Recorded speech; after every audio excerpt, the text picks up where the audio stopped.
streetnews.it. Siamo qui con l'assessore Marotta Lucia, assessore di Cicciano. È stato appena firmato il patto d'intesa con la testata giornalistica Street News. Come mai la scelta di questo quotidiano?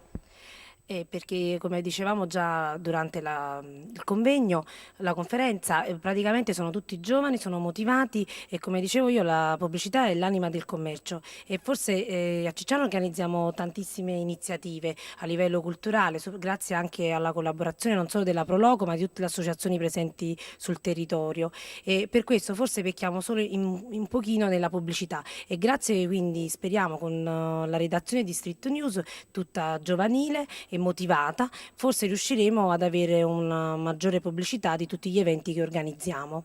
Ci sono eventi imminenti? Quali sono le prospettive future? Allora, quello più importante a breve dopo Pasqua a Cicciano ci sarà la Madonna degli Angeli, la festività in onore di Santissima Maria degli Angeli. Poi i primi di giugno abbiamo il Palio, ma a livello culturale adesso con l'arrivo della primavera ci sarà Libro in Fiore e tante iniziative grazie anche al Circolo Voci di Donne che già da settembre con un altro protocollo d'intesa stiamo portando avanti. Ogni mese abbiamo un evento. Per chi fosse interessato può andare sul sito del comune, c'è tutto il programma.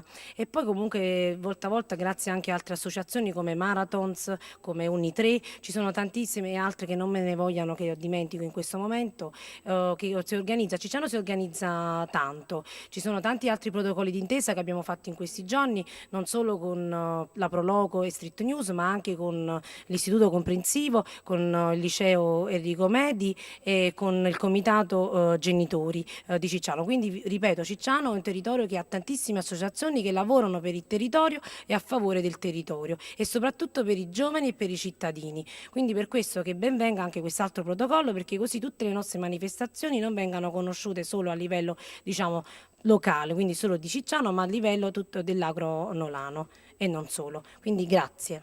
Grazie a lei. Facciamo un saluto a tutti i lettori di Street News. Grazie a tutti e seguiteci e venite a Cicciano. Grazie. Grazie, un saluto a tutti i lettori di Street News.